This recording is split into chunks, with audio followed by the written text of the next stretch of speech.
هاي السلام عليكم ورحمة الله وبركاته. كم جرتن فياك السني بقردي بدان قرر شانالك يتلفتني ويلكم.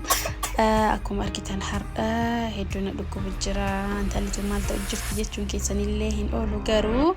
دورتو تيوتا تن أندرستاند أكا قوتان أبدي كوا وروني الإيرادة مو فيديو كون دورتو تقففوان تقف دفاس جلابا ما ليدا دفاس جلابا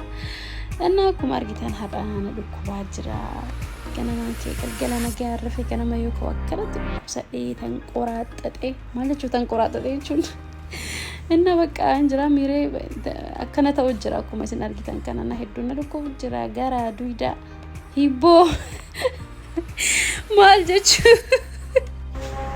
إننا مالمي مال أكنتي كنا ملوكو بكون هيبوت ينادي بس إننا وانا جتشو بربادي أكما كان yeroo periodin keenya tidhufu wantoota godhuu qabnu akkasuma immoo wantoota godhuu hin qabne isiniif mudee maharda akkuma argitan ka'ee shaaworii seenee eegasii qursi keenya deebi'ee rafee achi booda mootiyyoo guyyaa jalqabaa san akkasiin dhukkubee guyyaa lammataa baay'isawee guyyaa jalqabaa namni kamiyyuu akkas godhi silaasiin jedhe yoo ka godhuu hin dandeetaniin beekaa hedduu nama dhukkubaa guyyaa jalqabaa ani leen guyyaa jalqabaa san akkasuma itti rafee guyyaa lammataa ka'ee shaaworii seenee dhiqadhee uffadhee bahee eessatti akka deemu isinii hima wantoota ani yeroo periodin kiyyanatti dhufu godhuun isinii hima jechuudha. Isinii akka gootan abdii qaba. Isin immoo maal akka gootan comment jalatti naa hima. Ani immoo ka'ee dhiqadhee bahee akka baheen mana saaloonaa dhaqee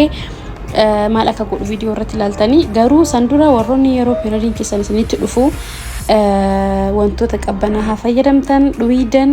akkasuma mutiyyuu asumake especially soda waana ka Coca-Cola walmagal Sprite Fanta waan san fakkaate hundaayu wallahi hedduu badaadha san hin fayyadamina tokkoffa wanti qabbanaan akka gara dhiini gara keessan keessatti ititee hafu isin ta'amale isinirraa hin bahu garuu yoo wantoota OA dhuida wantoota akka bulluqaa yoo dhuidan wantoota OA yoo fayyadamtan especially guyyaa jalqaba san yoo dhuidan wallahi warroonni torban isinirra turullee yoo waan san dhuidan guyyaa sadii keessa yookaan afur keessatti isinirra dhuma jechuu maaliif akka inni seeran isinirra bahu godha jechuudha. Kanaaf wantoota akka soodaa san hin fayyadamina gaarii miti. Yoo garaan keessan hedduu ka isin dhukkubu taate mootiyyoo bishaan haayilaanditti yookaan waan akka chuppaa wayitti jirutti keessatti naqaati bishaan ho'a garaa keessanirra oofaa guyyaa jalqabaa san hedduu nama dhukkubaa inoo inna akkas godha. malee wantoota qabbanaha hin fayyadamina inna qaama keessan qabbanarraa eegaa kaalsii uffadha waan furdaa uffadha qaama keessan taayitii uffadha maaliif yoo isinitti oowwa qaamni keessan oowwa argate dhukkubni sun isinirraa hir'ata garuu yoo qaamni keessan banaa ta'e waan isin uffattan sun wanta babbanaa ta'e dhukkubbiin sun isinitti dabalaa jechuudha. experience ofiki ya ofirratti argeen isin hima jechuu waan yeroo hedduu godhu kasanitti aansee jiru mootiyyuu namni yeroo fakkeenyaaf periodin isaatti dhufe guyyaa jalqaba baay'isawee hin danda'amu nin beeka guyyaa jalqaba san namuu ciisuu fedha hedduu dhukkubaanii garuu guyyaa itti aanu saaloona firaa deemtanii especially warroonni islaamaa ijoolleen dubartoonni islaamaa wantoota gisee salaata qabdan godhuu hin dandeenye yeroo kana salaatu waan hin dandeenye waan fetan godhatanii miidhagdanii saaloona deemtanii dhiqattanii masaaj godhatanii harka miila keessan tolfattanii kana jechuun immoo dhiqatuun yeroo periodin isinitti dhufe qofa taane yeroo hunda dhiqatu qabdan garuu wantoota saaloonatti fayyadamnu jira yeroo periodin kenna yoo salaata hin qabne ka fayyadamnu wantoota akka isan godhatanii ofii keessanitti bareedanii yoo abbaa warraa qabaattan abbaa warraa keessanitti bareedanii shaashaa yoo jettan hedduu namatti tola wallahi. Inna an yeroo baay'ee ji'atti yeroo takka waan godhuun isinitti hima jechuu kana jechuun immoo ji'atti malee dhiqattu naan jedhina jechuun waan salaata waan yeroo salaatu godhuu hin dandeenye yeroo hin salaanne waan godhadhu malee yeroo kan saaloona dheeyxanii every yoo barbaadan torbaaniin yoo barbaadan guyyaa sadii deemtanii harka miila keessan dhiqattanii masaaj godhamuu hin dandeettan garuu wantoota akkanaa kana fakkeenyaaf wantoota dabalataa salaata hin ayyamne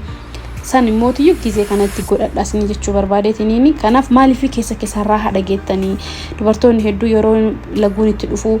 mana bahuun fedhanii dhiqatuu hin fedhanii manuma keessa dubartoota hedduu arge baay'isawee wallahi manuma keessa taa'uu fedhan nyaata nyaatuu hin fedhan bakka hin jira miire ani garuu akkasii miti dhugaadha appetite namni kamiyyuu yeroo periodin irra jiru amalli isaan agarsiisan dubartoonni hedduu garagara ka hedduu mootii wal fakkaatu hin jira so ka nyaata cufu jira ka nyaata itti banu jira an especially nyaata na cufa yeroo san garuu wantoota dhugamu waan akkasisan hedduu dhugaa እና hedduu na fayyadalle garaa kiyya keessatti by the way namoonni yeroo waan qabbanaa dhugdan yeroo periodiin isinirra jiru akka borciin isinitti ba'u godha sababnis dhiigni sun isin keessaa hin ba'u sinuma keessatti itti hafaa gaarii miti kanaaf maal gootanii waan dhugaa masaaj godhama wantoota akkasisan godhamalee wantoota qabbanaa irraa fagaadha akkuma isin jedhamoo qaama keessan qabbanarraa eega akka dhukkubni isinirraa hir'atu taasisa jechuudha እና akkuma argitan kana saaloona dhaqee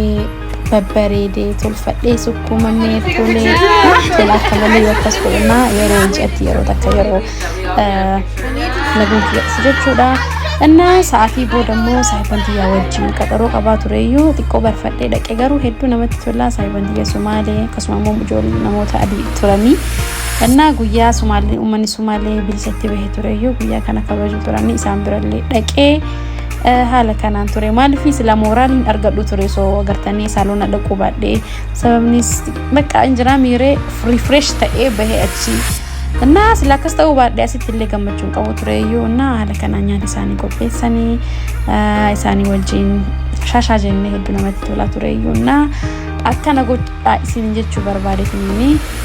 waan hanga dhumaatiin hordoftanii feddu galatooma gamanumaan warroonni periodin keessan isaa eeggatee hin dhufne akkasuma mootiyyuu torbaanitti yeroo maano ji'atti yeroo lama yookaan immoo ji'oota dabarsee ji'a lama kana sadii ture dhufu yoo dhufu mootiyyuu kaseeran isinirraa baana yookaan immoo yoo dhufee ka isinirraa addaan hin cinne haala kamiin akka sirreessuu dandeettan yoo jiraattan yoo barbaadan akkasuma mootiyyuu komentii jalatti komentii na barreessa yaada keessa na barreessati isiniif hima jechuu haala kamiin akka isiniif sirraahuu danda'u hedduu galatooma